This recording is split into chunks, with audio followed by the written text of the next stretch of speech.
بہرحال مفتی صاحب آج رمضان مبارک کا مہینہ چل رہا ہے، اور رمضان مبارک کے مہینے میں چونکہ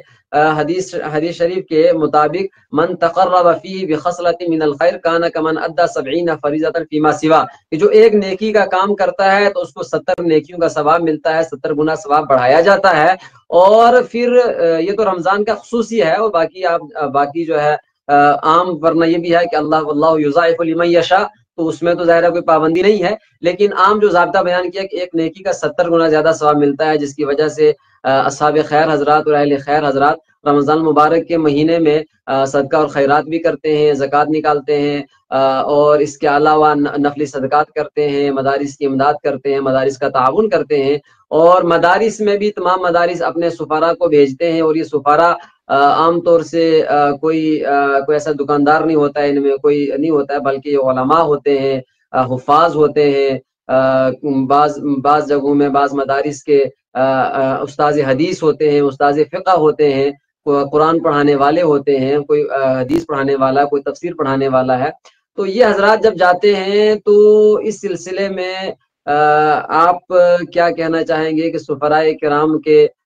تعاون کے سلسلے میں اور ان کے اکرام کے سلسلے میں کچھ رہنمائی فرما دیں۔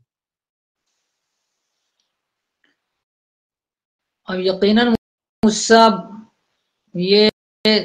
دوسروں سے جا کے مانگنا یہ کوئی آسان کام نہیں ہوتا، یہ بہت بھاری کام ہوتا ہے، لیکن یہ جو علماء کرام اور یہ جو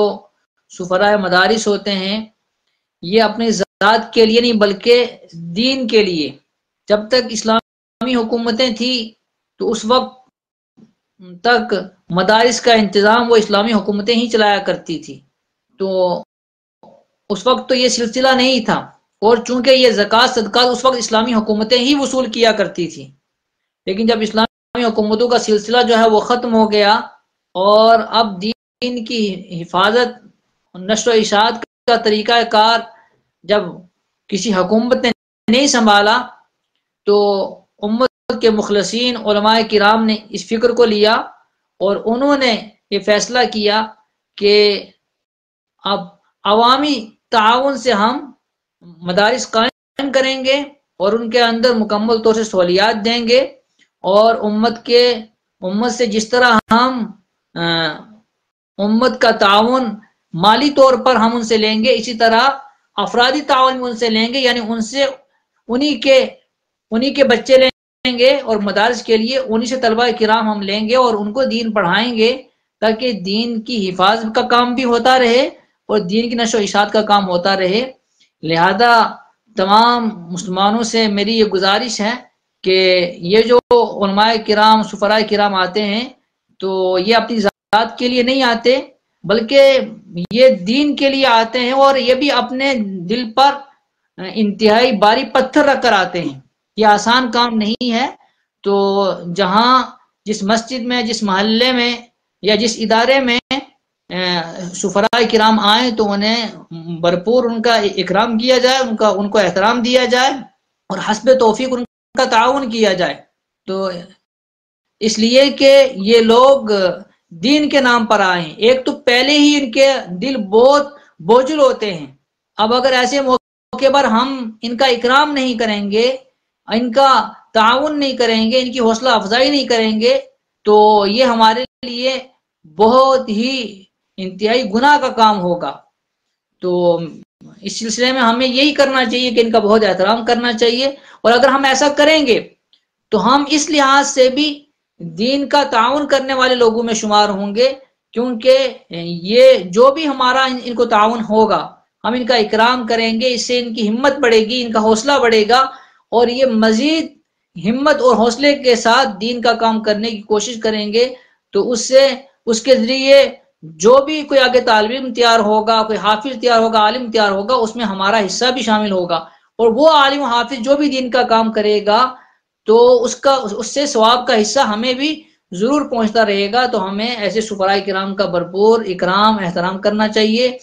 اور ان کی رہنمائی کرنی چاہیے،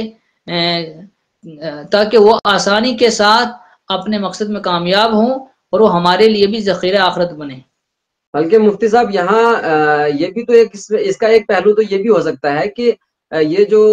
دینے والے حضرات ہیں، زکوٰۃ دینے والے حضرات ہیں یا جو تعاون کرنے والے حضرات ہیں، ان کو تو ان آنے والے سفیروں اور علماء کرام کا شکر گزار بننا چاہیے کہ آپ کا شکر ہے کہ آپ ہمارے پاس آئے ہیں اور ہمیں اس نیک کام میں آپ شامل کر رہے ہیں، ورنہ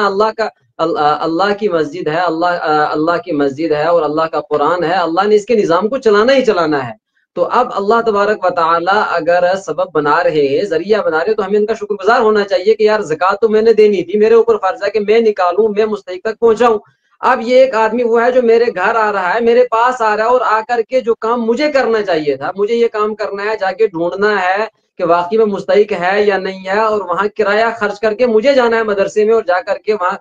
بچوں کے پاس پہنچانی ہے، یہ ان کی امانت ہے ہمارے پاس۔ تو اب اگر بجائے اس کے کہ میں وہاں پہنچوں اور وہیں کا وہ ایک صاحب میرے پاس آتے ہیں اور مجھ سے وصول کرتے ہیں، تو مجھے تو ان کا شکر گزار ہونا چاہیے کہ یار آپ کا شکر ہے کہ آپ نے میرا کرایہ بچایا، میرا ٹائم بچایا، اور آپ خود میرے پاس ہے، مجھے تو ہمیں تو ان کا ڈبل احترام کرنا چاہیے ایسے موقع۔ یقیناً یہ جو ان کا احترام وغیرہ ہو، یہ بطور احسان نہ ہو، بلکہ ان کو اپنا احسان کرنے والا سمجھ کر ان کا احترام کیا جائے، کہ چونکہ اب جو بندہ ان کا احترام کرے گا وہ ان پر کوئی احسان نہیں کرے گا بلکہ وہ اپنے لیے کرے گا۔ تو آپ کی بات بالکل بجا اور درست ہے۔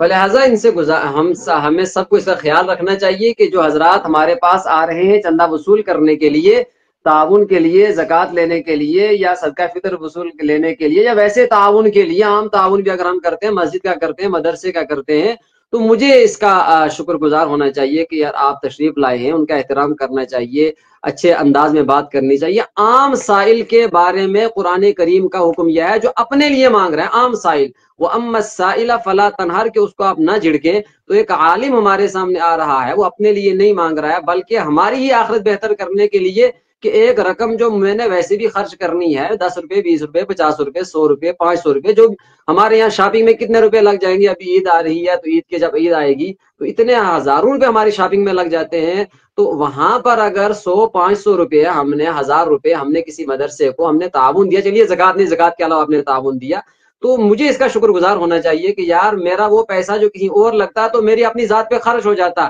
یہ پیسہ اس وقت یہ مولوی صاحب میرے پاس آئے، یہ مفتی صاحب میرے پاس آئے، یہ سفیر صاحب میرے پاس آئے، اور یہ میرا پیسہ اب یہ ایک دینی کام میں لگے گا، میرے لیے صدقہ جاریہ بنے گا۔ جیسا کہ جب بھی ایک آدمی کا انتقال، تو فرمایا انقطع عملہ، تو اس کا عمل جو ہے ختم ہو جاتا ہے، تو الا من ثلاث، البتہ 3 اعمال جو ہے جاری رہتے ہیں، اس میں ایک فرمایا صدقۃ جاریہ، کہ اگر کسی نے کوئی صدقہ جاریہ کے لیے کوئی کام کیا ہوا ہے تو اس کا ثواب برابر اسی قبر میں اس کو پہنچتا رہے گا۔ وہ قبر میں کہے گا یا اللہ میرا یہ مقام بڑھ رہا ہے، میرا یہ مرتبہ بڑھ رہا ہے، مجھے یہ سہولتیں مل رہی ہیں، کس چیز کی مل رہی ہیں؟ تو اسے کہا جائے گا کہ یہ وہ صدقہ جاریہ ہے جو تم نے کیا ہوا ہے، تو اس لیے ہمیں اس کا شکر گزار ہونا چاہیے۔